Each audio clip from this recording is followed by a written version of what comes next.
guys, choosing what college to go to can be a difficult choice. Exactly, it can. And how do you know what is behind the glossy brochures that they send you? I don't know. That's why Lisa Michelli, I knew I was going to mess it up, all right. with the University of Illinois Laboratory High School joins us now. Good morning. Good morning. Thanks for having me here. Absolutely. So, it's a really big decision. Obviously, Aaron and I chose right. We went to ISU.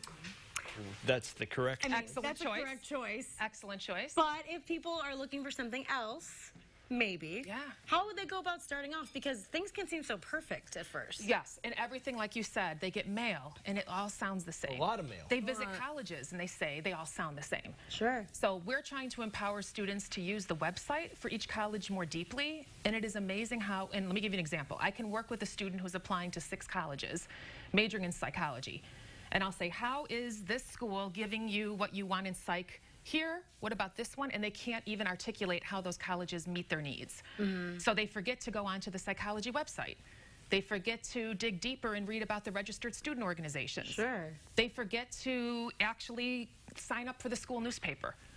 So that's a tip that I'd like to have your viewers remember, because if you think about what's in a school newspaper, it's the joys, it's the controversies, it's great things on campus, it's things that are problematic. You know, this is probably something that mom and dad don't think about because they couldn't go onto the website, whenever they were going to school. Correct. Right. We didn't use websites. We had to go and find books. And so I think now the websites, even if you can't visit a campus, because visiting a campus is probably one of the best ways to really learn the deep differences between a campus.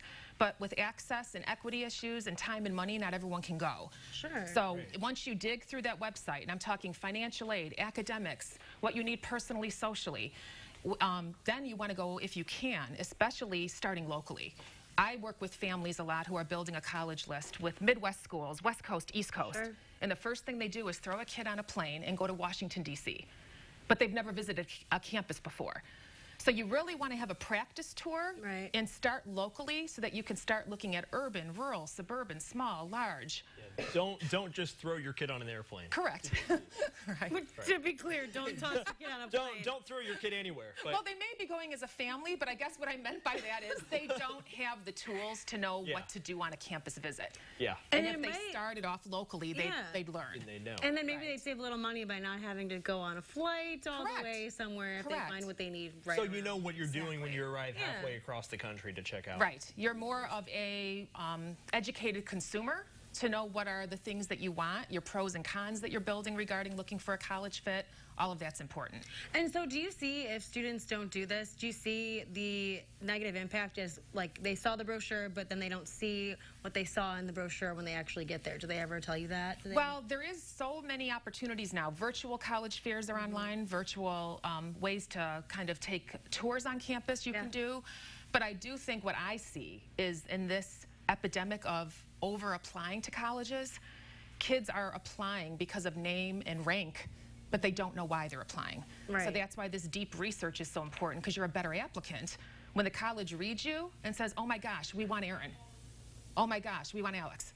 Like, you're a better applicant when they can see the fit. It's a miracle that happened. It is honestly a miracle. I was gonna say it's a miracle anybody wanted. I know. I was like, oh, they accepted me, and maybe they saw. Oh, stop. And then connecting with faculty members is also very important. That's not necessarily something that you could do. Correct. Online. People don't think, really, I can go on a college visit and maybe ask a professor in the major I want to study to talk with me? Of course you can. You can ask to talk to the econ department. You can go deeply when we talked about using the website. Again, kids don't go into the faculty biographies. Read what the passion area is that a faculty is doing in that department.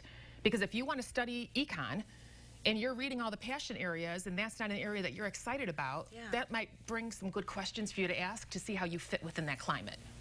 Very good points, as per usual. Kind of wish I knew this stuff 10 years ago, but we made the right choice anyway, regardless. Oh, we're fine, Red birds, dead birds. You did. Got it. Thank you so much. You're like welcome. our college go-to. Oh, well, I'm honored to be here. Of course, helping high schoolers one decision at a time. Thank you so much. You're welcome. If you'd like to check out these tips, we'll have this posted later on our website, IllinoisHomepage.net. And we'll be right back.